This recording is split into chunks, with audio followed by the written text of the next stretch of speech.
What is a heist? In cinema, it's a carefully coordinated symphony of high-tech gadgetry, impossible timing, and a crew of sharply dressed criminals who always get away. We see the blueprints, the laser grids, the heart-stopping final seconds as the team escapes. But reality? It's often messier. It's 3 months of digging a tunnel while running a fake landscaping business. It's a regional safety inspector using his own keys to open the vault. Or it's a dictator's son walking in with a handwritten note and driving away with billions. Today, we're counting down 5 of the biggest, most jaw-dropping heists in history. We're not talking about Hollywood fiction. We're talking about the real scores that left authorities stunned. The billions that literally vanished into thin air. Here are 5 of the biggest heists ever pulled off. Heist number 5, the Dunbar Armored Robbery, the $18.9 million inside job. Our list starts not with a glitzy casino vault, but with a dusty depot in downtown Los Angeles, California. At the time, in 1997, an armored car facility, Dunbar Armored, would seem like an impenetrable fortress. But every fortress has a blueprint, and the man with the plans was Alan Pace III, the regional safety inspector. And here's where it gets good. They didn't break in. They walked in. On the night of September 12, 1997, Pace simply used his keys to unlock the gate. Together with his 5 childhood friends, they strolled past the security cameras, which Pace had already mapped out, disabled the alarms, and entered the vault. In under 30 minutes, they loaded $18.9 million in cash into a waiting U-Haul truck and vanished into the night. For 2 years, it looked like the perfect crime. That was until one of the robbers tried to buy real estate. When the real estate broker opened the bank bag of cash for the down payment, the bills were still secured in their original, uncirculated, mint-condition currency straps from Dunbar. He thought it was weird, so he called the cops. A silly mistake unraveled the whole thing. The mastermind, Alan Pace, got 24 years. And the money? Less than half was recovered. This heist proves that in the world of real-life heists, the criminals don't always lose because of a clever detective. They lose because of an incredibly stupid mistake. Heist number 4, the Banco Central Burglary, the $70 million tunnel. From the sunny streets of LA, we travel to Fortaleza, Brazil. If you are going to rob a bank, there are 2 ways to do it. Go through the front door, or go through the ground. These guys chose the ground. In 2005, a 25-member gang did something that sounds like an impossible urban legend. They rented a house 1 block away from the Banco Central branch. Then, they bought a landscaping company, complete with a fake lawn and a sign that said synthetic grass. In the middle of the night, the gang began digging. While the city slept above them, the crew carved a massive tunnel nearly 80 meters, about 260 feet long, traveling from their rental house directly underneath the bank's floor. But here is the craziest part. They didn't just dig a hole. They reinforced it with wood and electrical lighting, essentially building a subway line underground. On the weekend of August 6, 2005, they broke through the concrete floor of the vault and emptied 5 containers of 50 real notes.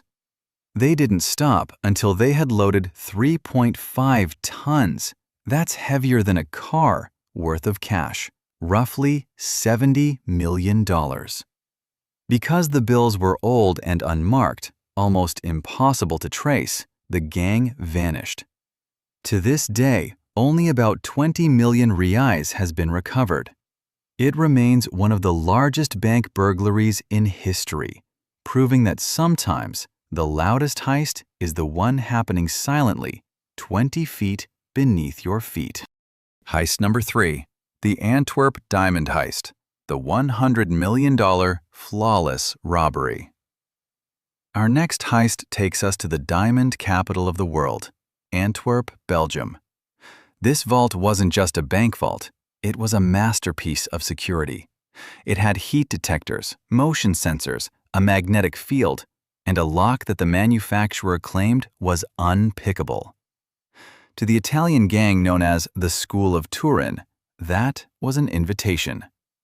The leader, Leonardo Notarbartolo, spent 2 years renting an office in the diamond district, pretending to be a diamond merchant while secretly casing the joint. He patiently recorded the codes, the guard rotations, and even which guard was lazy enough to ignore the sensor triggers. On the night of February 15, 2003, they slipped into the vault. They bypassed the heat alarm by covering it with styrofoam, tricked the motion sensors with hairspray, and neutralized the light sensors with electrical tape. Then, using a custom-made tool, they cracked open 160 safe deposit boxes. They made off with an estimated $100 million to $128 million in diamonds, gold, and cash. And believe it or not, they would have gotten away with it if it weren't for a sandwich. As they left, they threw away a trash bag full of evidence, receipts, a half-eaten salami, and surveillance videotapes, which a groundskeeper found on the side of the road and handed to the police the next morning. The loot, almost entirely gone. The School of Turin was caught, but the diamonds disappeared back into the unregulated global market. Heist number 2. The British Bank of the Middle East, the Beirut Blast. Our second spot goes back to 1976, amid the chaos of the Lebanese Civil War. In times of war, banks become fortresses, but sometimes the chaos is the weapon. On January 20, 1976, a guerrilla force didn't bother with pickaxes or computers. They used brute force. They went into a Catholic church that shared a wall with the British Bank of the Middle East and packed the wall with explosives. They blew a gaping hole straight through the bricks and into the vault. They then proceeded to clear out everything: gold bars, foreign currency, Lebanese pounds, stock certificates, and jewels. The exact amount of the loot remains a mystery, but estimates vary from $20 million to $50 million at the time. When adjusted for inflation, the value of those gold bars and jewels today is estimated to be well over $100 million. To this day, no one knows exactly who was behind it. Some point to the PLO, others to Corsican mobsters, and some say it was a rogue faction of the Civil War. What we do know is that the robbers didn't just steal currency. They erased the life savings of hundreds of people, cementing this as one of the most violent, destructive heists of the 20th century. Heist number 1. The Central Bank of Iraq, the $1 billion dictator's withdrawal. And finally, topping our list, we have the largest bank robbery in human history. This doesn't involve masks, ski goggles, or a tactical team. This is the story of Qusay Hussein, the son of Iraqi dictator Saddam Hussein.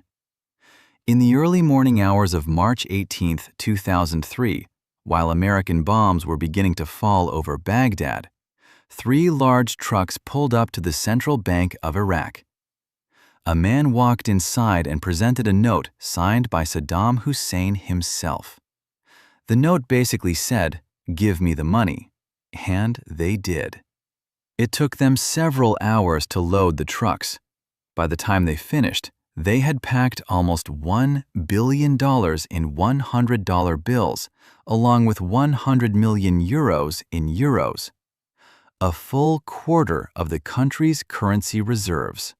When the Americans took control of Baghdad weeks later, some of the cash was found stashed in Saddam's palaces, but not all of it. Hundreds of millions of dollars vanished, unaccounted for. Whether that money funded the insurgency or simply disappeared into secret accounts, we may never truly know. But one thing is certain.